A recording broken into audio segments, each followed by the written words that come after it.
Okay, Bharat માતા કી જય, વાસુકી દાદાની જય.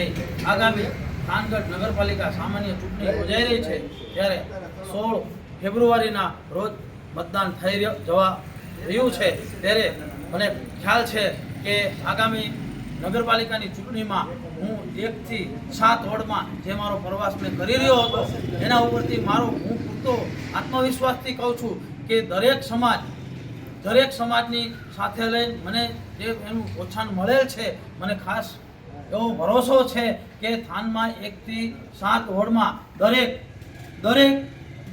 7 વોર્ડમાં ભારતીય જનતા પાર્ટી ભવ્ય વિજય તરફ જઈ રહી છે એટલો મને આત્મવિશ્વાસ છે.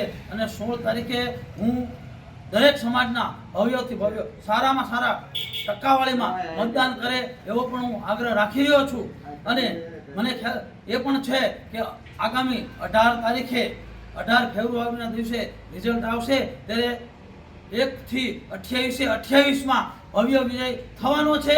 વંદે માતરમ, ભારત માતા કી જય. મોદુભા, આપને એ પૂછ્યું કે જ્યારે થાન નગરપાલિકા જ્યારે ભાજપની બનશે ત્યારે થાનગઢની પ્રજાને કેવી સુવિધા આપશો અને કેવી સગવડતા આપશો? હું પણ એ પણ કહી દઉં તમને સાહેબ કે આગામી નગરપાલિકામાં ચૂંટણીમાં જો વિજય તો થઈ જ જશે પણ રોડ, રસ્તા, ભૂગર ગટર, લાઇટ અને સારા એવા રસ્તાઓ અને પ્રાથમિક સુવિધા બધી ભારતીય જનતા પાર્ટી તરફથી ફૂલ મળી જશે એ હું આત્મવિશ્વાસથી કહી રહ્યો છું. ભારત માતા કી જય, વંદે માતરમ.